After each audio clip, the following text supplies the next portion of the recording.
투자자 여러분 정말 반갑습니다. 우리가 매매를 하면서 어떻게 매매를 해야 우리가 재테크를 할 수 있을 것인가, 나의 명품 인생을 위해서 어떻게 투자할 것인가, 이게 굉장히 중요한데요. 오늘 마감된 미증시를 보면서 여러분들 어떤 걸 느끼셨습니까? 제가 항상 여러분께 그런 말씀을 드려요. 우리가 은퇴할 때만큼은 돈이 일하게 하자. 지금 우리가 돈을 벌고 있어도 사실 이것은 근로소득이죠. 아무리 연봉이 높아도 내가 일을 하지 않으면 그 연봉은 나오지 않습니다. 진짜 부자는 돈 일하게 하는 거. 내가 은퇴해도 돈 일하게 하는 부자. 근데 그중에 저는 한 요건으로서 제 경험으로 미국 주식은 꼭 3분의 1 정도는 최소한 해야 된다라는 말씀을 한 5년 정도 됐나요? 한 5, 6년 전부터 그런 말씀을 드리고 있습니다. 또 이 이른 아침에 여길 지켜주시는 저희 수강생 여러분들은 그래서 기본이 미국 주식은 잘 하고 있습니다. 오늘 또 다행인 것이 오늘 브루드콤이 굉장히 올라갔잖아요. 네. 예, 마지막 저희가 또 베팅이 바로 며칠 전에 브루드콤을 베팅을 쌌는데 이것도 또 올라가서 아마 즐거운 마음으로 오늘도 이 방송을 보고 있을 거다 생각합니다. 가끔 그런 얘기를 해요. 선생님 주가가 이렇게 올라왔는데 지금 해도 됩니까? 그럴 때 그거는 트레이딩의 관점이에요. 그러니까 내가 몰빵을 쳐서 이게 주가가 올라가서 내가 지금 당장 수익을 낼 때는 이거 너무 많이 올라가지 않느냐 그럴 때도 저도 할 말이 없어요. 그런데 그게 아니라 내가 평생 동안 투자하고 내가 은퇴하고 난 다음에 나는 쉬고 있어도 정말 내가 어디 하와이 해변에 있는 데서 뭐 있던가요? 한 잔 마시고 있어도 다음날 계좌를 보면 계좌에서 돈이 났을 때는 저는 미국 증시는 여전히 하락하는 겁니다. 뭐가 있어도 FOMC에서 만약에 순간 그대를 버릴지라도 슬퍼하거나 노하지 말라. 그 서름의 날을 참고 견디면 머지않아 기쁨의 날이 온다라는 말씀을 드리고 싶습니다. 오늘 장을 봐도 바로 그런 부분입니다. 자, 오늘 맥점 FOMC발 급락 오나. 오늘 주가 올라가기 때문에 에이 뭐 급락 오겠어 할 수 있겠지만 이게 굉장히 다른 쪽에서는 부담스러운 얘기들이 계속 쏟아나오고 있습니다. 또 아마 일부 유튜버에서도 나눠져 있죠. 야 이제 조만간 급락 와. 주가가 밑으로 급락할 거니까 도망가야 돼. 이렇게 얘기하는 사람들도 있고 그러진 않을 거야 라고 하는 사람들도 있고 또 강서론을 펼쳤던 사람들 중에서도 약간 뒤로 빼는 사람들도 있습니다. 그래서 오늘은 바로 FOMC발 급락 오나. 이제 바로 돌아온 이번 주죠. 수요일 날 성명서가 발표가 되고 제롬 파웰이 기자회견을 할 텐데 과연 어떻게 될까? 아직은 속단할 수는 없는 부분이죠. 다만 오늘 타이틀이 어느 쪽이냐면 이 급락이 오나라는 놓고 이 급등락의 변곡은 사실은 요 FOMC 요 회의가 있는 요거 12월 달보다는 진짜 숨어있는 진짜 그림은 1월 달 이후에 온다라는 겁니다. 항상 저는 여러분께 그런 말씀 드렸어요. 주가가 위로 급등을 줄 때 혹시 위에 우리가 생각이 될 변수가 없는가? 왜냐하면 이게 만년고는 좋지 않은 거거든요. 여러분들 작년서부터 이 장이 2years가 온다 혹은 5파도 온다라는 말씀을 드리면서 계속 조종할 때마다 마디존입니다. 성장통입니다 라고 이렇게 말씀을 드려왔어요. 하지만 그 어느 순간인가 여러분께는 여러분들 지금 우리나라 장 정말 미안한데 중국보다도 나빠요 라고 해서 이렇게 중간 리스크를 관리드립니다. 만년고는 맞겠죠 물론. 그런 사람들은 참 똑똑한 사람들이에요. 보면 매번 간다고 하잖아요. 그럼 순간적으로 욕을 먹어도 결국 주식은 우상향하기 때문에 나중에 맞아요. 근데 그건 사실 여러분한테는 도움이 안 됩니다. 왜냐하면 여러분들은 신용도 쓰고 미수도 쓰고 또 돈이 필요한 타임이 있잖아요. 그러니까 아닐 땐 아니라고 얘기해줘야 갈 때 간다고 했을 때 그게 신뢰성이 있지 않느냐라는 얘기를 참 많이 해봅니다. 참으로 오랫동안 여러분께는 스파이 하십시오라는 얘기라든지 아니면 뭐 반도체를 좀 미국 반도체도 같이 섞으라든지 이런 얘기를 상당히 많이 하고 있습니다. 자, 그러면 왜 12월 달 FOMC발 급락을 오나? 저의 의견을 말씀드리도록 하겠고요. 왜 이거보다 더 중요한 뒷그림은 1월 달 이후에 있는지 이게 올해 제가 살 때 더 중요한 거기 때문에 이 부분을 한번 보도록 하겠습니다. 참 첫 번째, 자 FOMC발 급락이 온다. 근데 서두 얘기했죠. 이건 제롬 파웰이 등장했는데 죄송합니다. 어르신한테 이렇게 표현해서 그냥 이해가 되기 위해서 합니다. 네가 왜 거기서 나와? 원래 누가 등장해야 돼요? 패드의 의장인 제롬 파웰이 등장해야 되잖아요. 근데 어제 가장 핫 이슈로 나왔던 사람은 제롬 파웰이 아니었습니다. 바로 조 바이든 대통령이었습니다.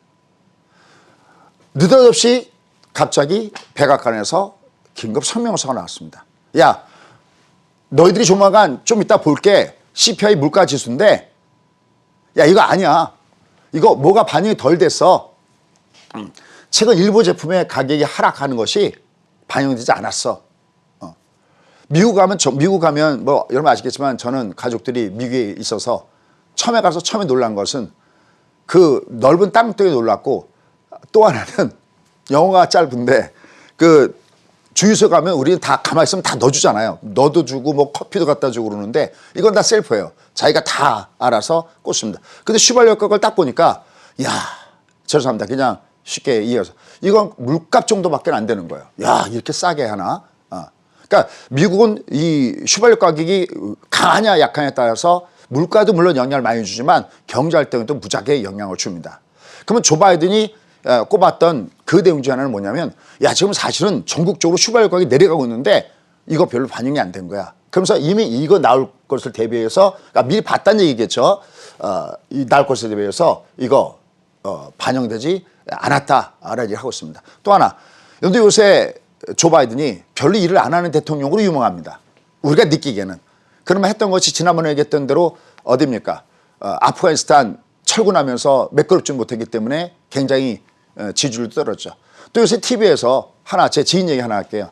이 친구가 반 트럼프성에 굉장히 강합니다. 그래서 자기 주변에 있는 사람들을 끌고 야 가서 조 바이든 찍어서 투표한 친구입니다. 믿어도 됩니다. 제 바로 지인이니까요.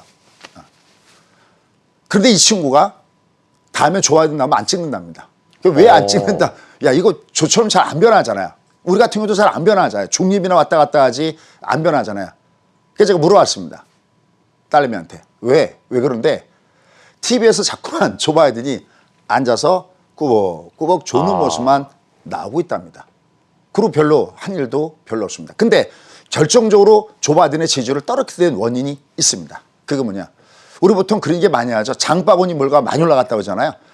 이 물가가 인플레이션이 치솟다 보니까 지지율이 밑으로 곤두박질해서 월스트리트저널 기준으로 보면 최근에 41% 이건 최저 바닥점을 향해서 가고 있다라는 겁니다. 그러니까 지금 현재 조 바이든의 가장 급한 문제는 뭘까요? 우리 주식쟁이 입장으로 보면 야 만약 금리 같은 거 올려갖고 주가 떨어지면 저거 지지율 떨어지죠. 아닙니다.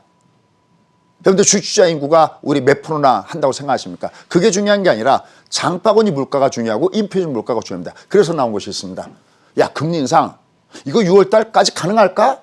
아니 아닐 수도 있어 라고 하고 있습니다. 몇 월 달 얘기 나오고 있습니까? 봄에 얘기가 나오고 있습니다. 야 그래? 그럼 6월 달 아니면 3, 4월 달에 이게 나올 수 있다는 거야? 여러분 지난번에 우리가 항상 문건을 했을 때 주목해서 봐야 될 것이 있는데 조 바이든 제롬 파웰이 이 앞에 뭐라고 하냐면 지금 1200달러씩 갖다가 틀어붙는 이 돈을 월간 단위로 150억 달러씩 이걸 줄이겠다는 얘기는 스케줄이 언제까지 나느냐 12월 달까지밖에 나와 있지 않다고 그랬어요. 그럼 내년은 불보듯이 뻔한 거거든요. 내년에는 한 300억 달러씩 쭉쭉쭉 그 금액을 주는 겁니다. 하지만 테이퍼링은 이미 여러분도 아시다시피 갖다가 시장에다가 갖다 쏟아붓는 돈을 줄이겠다는 것이지 돈을 빼나가는 건 아니거든요. 어쨌든 발등이 불입니다. 어차피 지금 제롬 파웰을 임명한 상태 속에서 또 제롬 파웰에 대기도 많이 말씀드렸습니다. 제롬 파웰은 원래 여러분 비둘기가 아닙니다. 연임되고 나서는 분명히 달라질 것입니다. 왜냐하면 제가 패드 의장이어도 제가 지금 월가에서 지지를 받고 있어요. 근데 주변에 제 주위에 하다못해 신군이 저한테 수장님 이거 지금 물가가 너무 센데 그러더라도 저는 외부 나가서는 이 매의 모습을 갖고 있어도 밖에 나가서 소리를 들 때는 끼약끼약이 아니라 9999 구르고 있어야 되는 거죠. 근데 이제 내가 당선됐으니까 당연히 나는 매의 모습으로 변화되는 거죠. 그런데 자기를 임명해준 최고 결정권자가 지금 지지율이 곤두박질 치고 있습니다. 딱 하나 인플레이션 때문에. 야 이게 테이프를 한다는 것은 돈을 갖다가 붓는 것을 줄인 거지만 금리는 돈을 빼나가는 일이거든요. 그렇다면 이것은 어쩌면 주가를 급락시킬 수 있다. 그래서 일부에서 주장하는 그 내용들이 조금씩 설득력을 얻어가고 있다는 겁니다. 자, 그 다음에 또 있습니다. 실제 미국의 일부 주가 급락을 준다고 이게 나오는 사이클입니다. 이 앞에는 표시 별도로 하지 않았어도 이 앞에는 테이퍼링 할 때입니다. 그래도 그걸 딛고 계속해서 주가가 위로 올라갔습니다. 근데 이때가 언제냐? 처음으로 미국이 2008년도에 제로금리를 하다가 처음으로 금리를 했던 2016년 8년 만에 금리를 했을 때 주가가 위에서부터 내렸는데 다우 기준 얼마가 빠졌냐? 약 한 14%가 빠졌습니다. 그러니까 일부에서 얘기하는 대로 야, 이거 FOMC가 금리를 올리게 되면 이거 타격받는 것이 아니냐라고 얘기가 나온 겁니다. 그러니까 그네들의 주장을 제가 서머리해서 여러분께 그런 얘기들도 있구나라고 얘기하는 겁니다. 자, 그럼 지금부터는 저의 얘기를 하겠습니다. 항상 제가 저의 얘기할 때 여러분께 하나 말씀드린 게 있습니다. 이건 저의 의견이기 때문에 여러분이 딴 데서 들었던 의견하고 다를 수도 있습니다. 하지만 그래도 나름 미국을 여러분께 가장 먼저 그리고 또 지금도 실제 수강생들하고 벌써 몇 년 동안 미국 시장을 몸담고 있기 때문에 그래도 항상 실패해서 배우는 성공한 조금만 들어주시면 어떨까라는 바람으로 한번 해보려고 합니다. 제가 가장 중요하게 생각하는 것은 여태까지 느꼈던 것은 악재냐 호재냐가 아니더라고요. 이게 악재가 있구나. 그럼 주가가 빠지겠구나. 이게 호재가 있으면 주가 올라가겠구나. 아닙니다. 그게 아니라 제가 이걸로 대변할 수가 있는데요. 지금 저 위에 있는 그래프가 코스피의 지수의 그래프입니다. 바로 이 시점이었었습니다. 이 시점에서 여러분께 어떤 멘트를 드렸는지 아마 여러분들 아실 겁니다. 이때 제가 모양을 이때 딱 보니까 이거 자존심 상하게 중국보다도 나쁘구나. 많이 이렇게 말씀했던 내용들이었습니다. 그럼 요때의 주가 위치, 요게 9월, 10월이거든요. 그러면 9월, 10월 때 중국의 주가 위치가 바로 여기 있었습니다. 이때 여러분께 중국보다 위험합니다라고 했을 때 왜 제가 중국보다 위험하다고 그랬느냐라는 겁니다. 지금 지나서 보면은 지금 중국은 금융 완화책을 쓰고 있죠. 또 부동산도 헝다 문제로 인해서 많이 분위기가 침체다 보니까 부동산 부양책도 쓴다고 그러죠. 이미 시장은 알고 있다는 얘기죠. 어떤 것을 이게 이미 빠질 정도의 위치면은 이미 주가가 그런 모양을 만들어 놓습니다. 자, 여기 가만히 보시오. 여기다가 제가 잠깐 기초 분석을 잠깐 얹을게요. 여기 지금 보시면 여기는 위에 60선이 놓여져 있죠. 그리고 아래 20선이 이렇게 놓여져 있죠. 이건 이렇게 내려가면 이거는 하락 파동이 됩니다. 순간. 복잡하지도 않습니다. 올라가는 상승 파동은 올라갈 땐 가격 올라가고 맨날 급락급등 완만 턴 이게 올라가는 패턴이거든요. 얘는 거꾸로 내려갈 때는 주가 위에서부터 급등 급락 그러니까 급등 급락 거꾸로 리버스입니다. 급등 급락 완만. 그럼 여기 뭘까요? 급락이 또다시 기다리는 거죠. 이미 시장이 알고 있다는 얘기죠. 이미 메이저들이 그렇게 하고 있다는 얘기죠. 다만 우리는 왜 모르느냐? 이걸 왜 눈치 붙였냐? 왔다 갔다 하니까 이 왔다 갔다 요것만 보다 보니까 전체 빅픽처의 그림이 안 보이는 겁니다. 전 지금도 기억납니다. 전 용산 초등학교를 나왔는데요. 남산을 많이 갔었습니다. 그 올라가다 보면 왜 아저씨들 어렸을 때 마음일까요? 주사위 3개 해놓고 왔다 갔다 하는 거 있지 않습니까? 그럼 뒤에서 무슨 생각 거냐면 딱 열심히 보면서 나 저거 맞출 수 있어. 근데 제가 하는 대로 딱딱딱 주사위가 그때 있더라고요. 근데 그것은 알고 보니 처음에 연습할 때 그렇게 맞춰주고 나중에 진짜로 돈 걸 때는 달라지는 거 아시죠? 왔다 갔다 할 때 맞추는 것 같은데 실제 주사위는 딴 데 있었다는 거죠. 어떤 말씀 주고 싶으냐면 이게 좀 여러분께 처음 듣는 분한테는 어려운 얘기일 수 있지만 항상 나는 현재 악재 호재가 중요한 게 아니라 주가가 놓여지는 위치가 굉장히 중요하다는 겁니다. 여러분들 이 앞에 테이퍼링이 일어났을 때 심지어 이렇게 이런 말씀 드렸어요. 만약에 미국이 테이퍼링 얘기가 나오면 오히려 미국한테는 호재다라는 말씀을 드리면서 첫째는 돈이 오히려 미국으로 오히려 더 빨리 들어갈 수가 있고 문제는 다른 나라들이 문제지 미국이 문제가 아니다라는 말씀이었지만 사실 그 안에 히든 숨어져 있는 저만의 노하우는 뭐냐면 항상 걔가 갔을 때 여기 위치를 보고 있는 겁니다. 감기 바이러스가 와도 이것이 그것을 받아낼 수 있는 건강 상태가 이 여기 주가 흐름이 나타나고 있는지 약한지 이때 너무나 취약했었습니다. 이때는 누가 살짝만 탁 건드려도 얘는 낭떠러지 밑으로 무너질 만한 이게 내려오기 전에 이미 그게 보이는 거죠. 하도 많이 하다 보면. 그렇죠? 여기 내려오더라도 낭떠러지 밑으로 내려갈 게 없는 거죠. 왜냐하면 이거 얘기 많이 하죠. 데드, 골드, 데드 이거 뭐라 그래요? 중방. 찐꽁, 빵꾸러. 얘는 얘는 또 내려와도 또 내려가도 또 뜹니다. 아무리 뭐 중국이 지난번에 헝다 문제가 있다 아니면 우리가 보면 아니 무슨 밤에 불도 안 들어와? 이 말이나 되는 얘기입니까? 현대 사회에서. 근데도 주가는 멀쩡하잖아요. 그죠? 근데 여기도 한번 보시죠. 여기도 보시면 여기도 주가 이렇게 밑으로 내려갔을 때 오미크론 타이틀을 항상 제가 있는 건 드라마와 같다 그랬는데 오미크론 얘기 났을 때 이렇게 어떤 말씀이냐면 오미크론은 프라이머리 키도 아니고 세컨드리 키도 아니고 저 뒤에는 세 번째다. 물론 오늘 파우치 박사가 또 얘기를 했죠. 계속 파우치 박사가 오미크론은 델타 변이보다 심각하지 않을 수 있다는데 오늘 또 한번 세게 받는 발언을 했습니다. 미국 주가 올라간 원인 중에 하나죠. 심리적으로는 그것이 악재를 준다 하더라도 실제로 주가에 흐르면 그게 아니다라는 말씀이 있어요. 그러면서 얘가 내갈 때 주가 위치를 보시죠. 이때는 지금 현재 무슨 파동이 나오고 있습니까? 여러분 그동안에 기다렸던 이거는 안 나오다가 60선 위로 올라가지고 주고 있는 소위 M파동이 나오고 있죠. 그죠? 그때 이때 이렇게 말씀드렸던 거 뭐냐면 주가 위치가 5파동이 나왔죠. 얘가 1, 2, 3, 4, 5. 그럼 얘는 끝이야. 빠질 때 빠져도 들었다 빠져. 이게 주가 위치라는 거죠.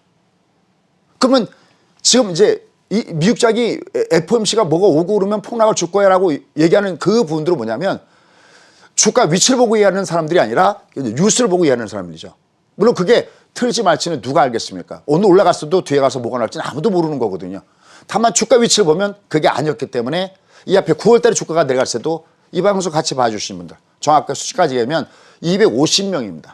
무료가 아니라 무료야 뭐 2만 5천 명도 있을 수 있겠지만 딱 250명 유료를 들으셨던 분입니다. 그분들 정말 베리 해피했을 겁니다. 왜? 딱 떨어지는데 악재가 나서 떨어지는데 와 이건 주가가 올라갈 위치야. 그 위치 시츄에이션 이게 아주 중요하다는 겁니다. 아 이건 주가 위치가 아니구나 라는 겁니다. 자 그 다음에 이걸 여러분께 한 장을 선사해드리고 싶습니다. 바로 리먼 사태가 터졌을 때입니다. 우리가 그거 알겠어요? 리먼 사태가 터지는지 뭐가 터지는지 다만 모양을 보면서 이거 이상한데 얘 왜 이 모양이지? 라고 하는 겁니다. 여기 보시면 하락 파동을 아까 제기했잖아요. 하락 파동이라는 게 굉장히 무서운 겁니다. 여러분들 꼭 한번 시간 되시면 꼭 한번 공부해 보십시오. 내가 만약에 전공을 만약에 기본적으로 잘하는 전공이었다. 더 좋고요. 내가 만약에 차트 분석을 잘한다. 더 좋고요. 그럼 저는 뭘 하느냐? 물론 다 해봤겠죠. 차트도 하고 기본적 분석도 하고 왜냐 이게 도대체 어떻게 돈 벌지? 회사의 대표이기도 하고 가족들은 미국에 있으니까 매월 돈을 보내줘야 되고 얼마나 노력했겠습니까? 야, 얘 도대체 왜 저기서 이렇게 빠지지? 여러분들 빅슈트라는 영화 보셨나요? 저희 형들이 다 같이 얘기합니다. 그 빅슈트가 터질지 우리는 몰랐지만 만약에 마이클 버리 옆에 제가 있었다면 야 마이클 버리 지금은 아니야. 알아 이게 터진다고 그럼 내일 봐줄게. 타임은 내가 볼 수 있으니까. 그렇다고 제가 무슨 마이클 버리보다 똑똑하다 그런 얘기를 하는 게 아닙니다. 그분들은 보통 어바웃을 아는 거죠. 얘가 터질 거야 아닐 거야. 저는 타이밍을 아는 거죠. 얘를 보면 그게 보입니다. 꺾을 때. 첫 번째 1학년 과정은 뭐냐면 이게 5가 역일자로 내려가는 파도 있다. 이거 너 왜 그러지? 라고 하는 겁니다. 근데 이 정도는 쉽습니다. 이건 그렇게 어렵지 않습니다. 근데 그 다음 그림을 보십시오. 그 다음에 20이 역연자부터는 심각합니다. 이때부터는 야 이거는 단순하게 감기 정도가 아닌데 이거 독감일 수 있는데 라고 조심해야 됩니다. 그럼 폐렴은 어디서 오느냐? 폐렴은 이 빨간 게 역연자가 아니라 신구 뭐겠어요? 60선. 그렇죠. 5일선, 20선. 지금부터 보시죠. 얘가 대들 딱 주고 난 다음에는 여기서 야 이거 혹시 폐렴 오는 거 아니라고 생각이 듭니다. 그래서 세상의 모든 주식은 제가 경험한 바에는 240. 그렇죠. 이게 긴선입니다. 이 기생충입니다. 여기 위에 잔디 위에서 여기서 살 것이냐 아니면 지하 밑에 단칸방에서 반자에서 전봇대에다가 신뢰하는 걸 보고 살아갈 것이라는 것은 이게 긴선인 거죠. 얘가 이 아래에서 얘가 이렇게 역연자가 보여주면 이미 되는 겁니다. 근데 리먼 사태가 본격적으로 터지면서 주가가 빠지기 전에 이미 얘는 어떤 위치에 와 있습니까? 이미 시장은 그 리먼 사태가 어마어마한 메간톤급의 악재가 되는 걸 미리 알았다는 겁니다. 다시 한번요. 좀 어려운 얘기도 있고 그런 얘기지만 뉴스가 중요한 게 아니라 FOMC 회의나 이 뉴스가 중요한 게 아니라 시장을 움직이는 주가를 관장하는 최소한 퍼스트 프라이머리 키, 세컨더리 키, 제3위 키를 가지고 이미 메이저급들은 매매를 하면서 연디 그 주사위로 왔다 갔다 하시 우리는 모르죠. 얘만 보고 있죠. 하지만 큰 빅픽처를 보면서 접근하는 습관을 배워야 내가 미국에다가 투자할 것인지 한국에 투자할 것인지 몇 대 몇을 넣어야 될 것인지 넣어야 될 것인지 빼야 될 것인가 나온다는 거죠. 이런 위치에 있으면 이건 굉장히 위험한 거죠. 이런 위치에서 만약에 여기다 놓고 지금 제롬 파일 어쩔 줄 이나면 이거 무조건 도망가야 됩니다. 근데 지금의 위치는 그 위치가 아니다 라는 겁니다. 자 그러면 미국의 주가를 한번 보도록 하겠습니다. 보십시오. 얘가 지금 현재까지 위치를 보면 얘가 내려온다고 해서 240이 훼손받을 만한 위치에 있나요? 여러분 생각에? 아니요. 아니죠. 특히 무슨 색깔이 훼손시켜야 이게 겁나냐면 이 녹색입니다. 이 수급선은 얘가 문제입니다. 그러니까 얘는 결국은 여기 보시면 9월 달에 주가가 내려왔죠. 이때 9월 달에 주가가 내려갈 때 왜 받아갔느냐라는 겁니다. 얘가 중방이었죠. 딱 중국 주식 빠질 때처럼 얘가 중방이었죠. 이렇게 안 빠지죠. 이게 만약에 빠져도 어떻게 빠진다고요? 들었다가 역연적으로 빠집니다. 그러니까 얘가 작던 크던 여기 매수의 신호였다는 겁니다. 그럼 얘는 다시 괜찮은 건 뭐냐면 이게 아물었다는 건 뭐냐면 딱지가 맺어야 되거든요. 얘가 딱지가 맺는다는 건 뭐냐면 여기 대준 다음에 그 다음에 얘가 여기자의 시나리오 하나 혹은 여기처럼 다시 뭘 줬습니까? 골줬죠. 이건 다시 원상복구가 된 겁니다. 나름대로 제 주변에는 젊은 친구들이 팬이 있습니다. 특히 비트코인 하는 친구들이 팬들이 있습니다. 왜냐하면 비트코인이 이 앞에 폭락을 줬을 때 그때 똑같은 무슨 파동을 얘기했겠습니까? M파동을 얘기했거든요. 신기하게 생각합니다. 저는 딱 하나의 메시지 여러분께 전달을 하려고 합니다. 제가 아는 게 다라는 얘기가 아닙니다. 누구는 기본적 분석을 제가 맨날 그럴 때마다 홀짝 박사 얘기하잖아요. 홀짝 박사 얘기하고요. 또 지금은 좀 안 하시지만 제 아빠에 그러면 저는 최수욱 대표님이 생각납니다. 정말 잘들 하십니다. 각자의 전공 과목이 있습니다. 우리가 학교 다니면 국어 선생님, 산수 선생님, 체육 선생님 있듯이 저는 그중에 일부 한 과목을 담당했을 뿐입니다. 이것도 한번 여러분 알아보시면 어떨까요? 주가 흘러가는 원리를. 얘 주가 위치가 얘가 내려와도 이게 내려와도 얘는 무슨 얘기냐면 얘가 최소한 정말 어떤 악재에 두들면서 마치 얘가 이렇게 내려와도 얘는 역연자는 아니죠. 네. 역연자 아니면 미국 증시도 우리가 계속 했던 대로 무슨 파동을 주겠습니까? M파동. 절호의 매수 찬스가 오히려 온다라고 할 수가 있겠습니다. 다만 얘가 주가 내려갈 때 그건 소나기는 일단 피하고 와야 되니까 그 상황 봐야죠. 왜냐하면 얘도 급락급등 올라가면 여기서 위에서는 어떻게 되겠어요? 한번 만만 톤 주는 걸 봐야 되니까 위로는 매물리는 건 맞는데 제가 생각할 때는 FOMC 외로 급락발 올까? 한치제가 더 물러서야 한다면 그래 오케이 모르겠어. 그게 급락이 올지 안 올지. 근데 분명한 것은 그 급락은 내가 도망가야 되는 급락이 아니라 내가 매수로 잡아야 되는 타임이다. 이걸 이렇게 말씀을 좀 드리고 싶습니다. 자, 그러면 실제로 보면 이 주가 흐름이 이렇게 쭉 흘러갔었습니다. 얘가 내려갔다 이 뒷걸음은 보지 않아도 아시죠? 올라간 거예요. 그러니까 여기가 지금 어디냐면 2018년도 12월 제롬 파일이 금리를 올릴 때입니다. 이 금리 인상 시기하고 주가를 가만히 보십시오. 여기 보면 이 앞에 보십시오. 이거는 테이퍼링이 아닙니다. 금리 인상 시기입니다. 이때가 언제냐? 이때가 2016년도 12월 달입니다. 여기 이 앞에 그림 보셨죠? 2015년도 12월 때 금리를 올릴 때는 주가가 확 빠졌습니다. 오늘의 강의 맥점이 여기 있습니다. 왜 2015년도 12월 달에 주가가 폭락을 줬고 왜 여기는 주가가 안 빠졌죠? 횡보했죠. 그리고 올라가다가 얘도 약간 금리 올렸을 때마다 타이밍이 여기 조금 올라갔고요. 여기도 올라갔고요. 여기도 빠졌지만 올라갔고 빠졌지만 올라갔습니다. 여기서 주가가 와장창 빠졌죠. 그러면 도대체 이제 여기서 이제 이런 분석이 필요한 겁니다. Why? Why? 여기는 왜 금리를 올렸는데도 주가가 올라갔고 여기도 올라가다가 여기서 왜 확 빠졌을까 하는 겁니다. 이렇게 생각하시면 됩니다. 여러분들 그 천칭고를 아시죠? 이렇게 천칭고. 여기다가 아무리 금리를 올려도 금리에 금리 올리냐 내려가느냐는 심적으로 영향을 줘도 진짜 주시장에서 필요한 것은 뭐냐면 금리에 절대 수준이 필요한 거예요. 지금 금리를 제로에서 올려봤자 이제 0.2 올리는 거잖아요.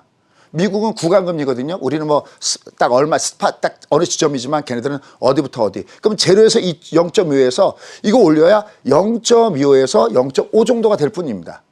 순간적으로 어떤 우리가 앞으로 나갈 때 이게 이렇게 왔다 갔다 할 수 있지만 내딛는 순간 안전하는 거죠. 오늘 주가가 미국 시장이 그렇게 움직였던 것도 그중에 하나라는 거죠. 결국 얘기했을 때 금리가 올리더라도 금리의 절대 수준이 낮은 수준이 있다. 그러면 비교할 게 있어야 돼요. 뭐보다 낮은 수준이 있는데 그렇습니다. 내년 1월 봐야 되는 것이 뭐냐면 진짜 시장에서 중요한 것은 뭐냐면 이번에 수요일 날 FOMC에서 금리를 인상을 발표하는 거 개정을 사실되잖아요. 그때 사람들은 이미 얘를 안 보고 있습니다. 우리나라 걔를 FOMC를 들여다보고 있지 이 사람들은 여기를 보고 있는 게 아닙니다. 뭘 보고 있을까요? 오늘 그의 답은 앞서 얘기했던 대로 일부 종목이 올라간 종목은 다 뭐가 올라갔습니까?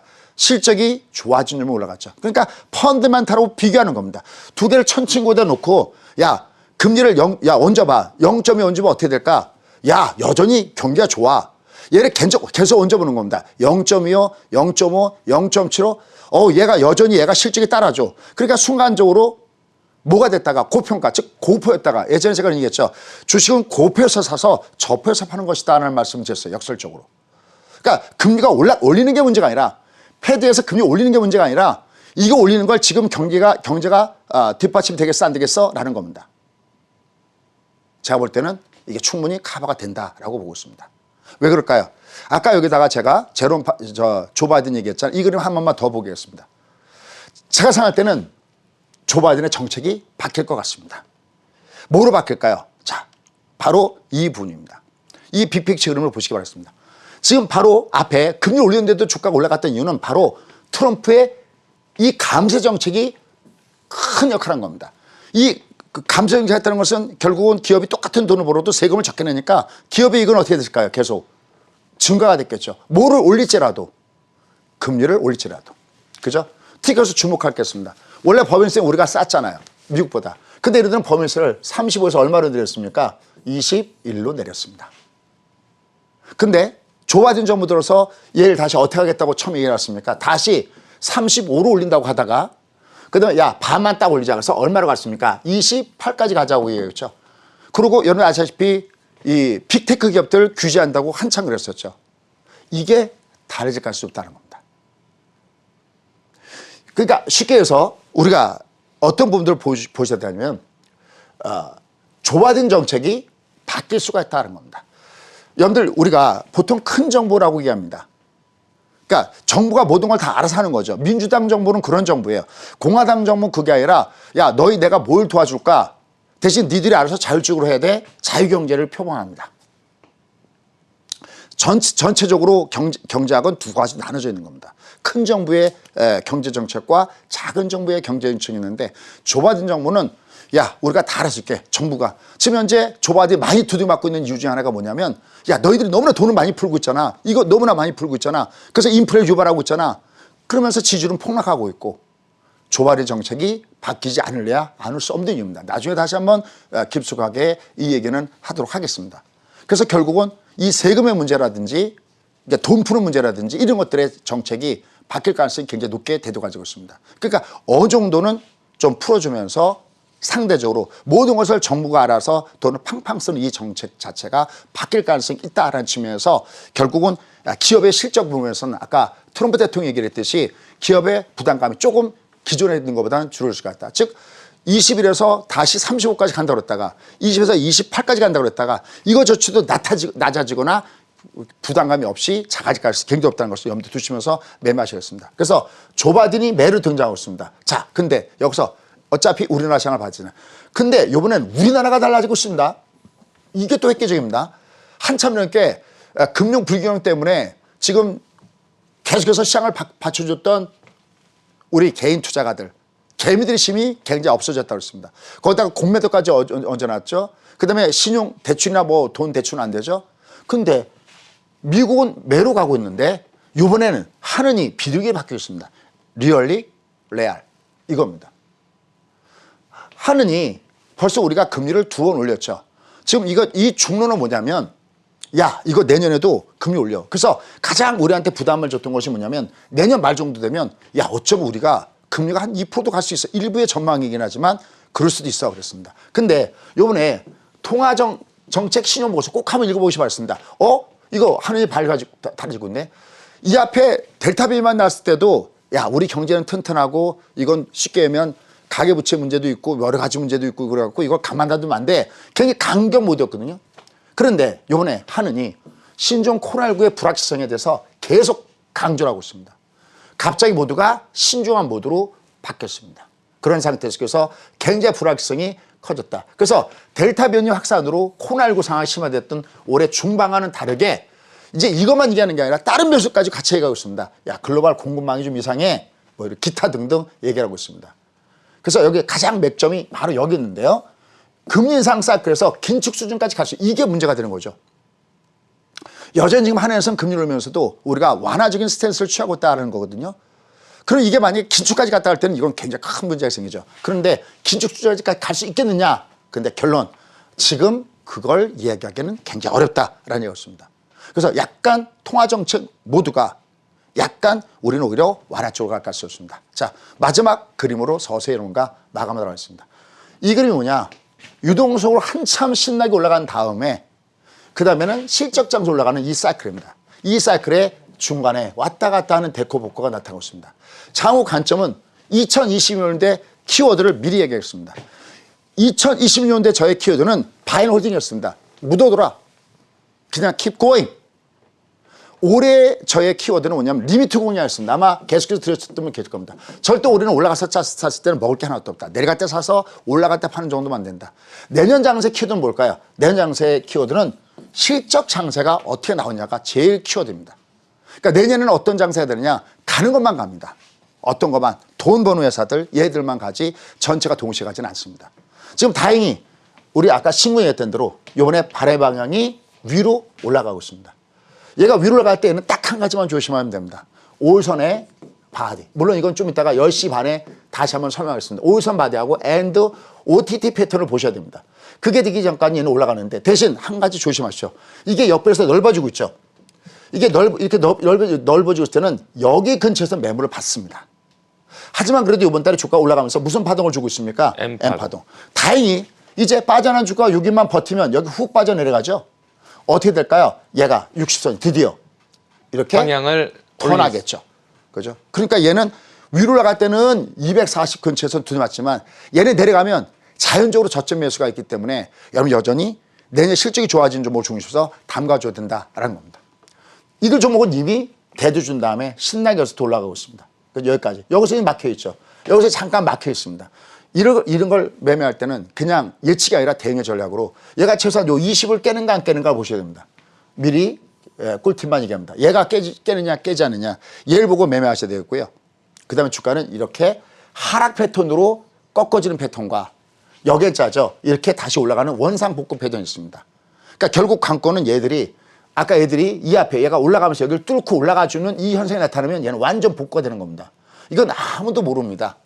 다만 대응이 전략이죠. 그러니까 얘가 생명선 20선을 깨고 내려가는지 안 내려가는지 그걸 계속해서 보시면서 매매하시면 되겠고요. 다행인 것은 외국인들 매매 보니까 그래도 삼성전자에서 매수 플레이가 계속해서 들어오고 있고 여기 또 한이에서도 계속해서 매수가 들어오면서 여전히 버티면 격을 하고 있습니다. 그런 측면에서 현재 주가의 패턴은 다양스럽고요.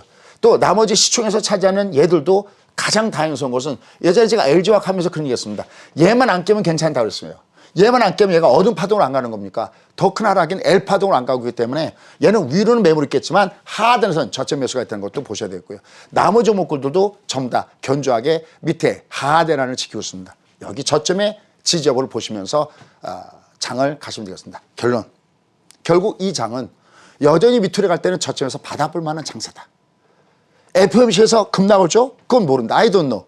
근데 분명한 것은 그래서 설령 빠진다 하더라도 얘는 우리가 중국보다 더 나쁘다고 했던 그런 패턴이 되어지는 것이 아니라 지난 9월 달처럼 밑에서 받아가는 패턴이지 얘는 갖다 던지는 패턴이다. 왜? 절대 수준이 낮다.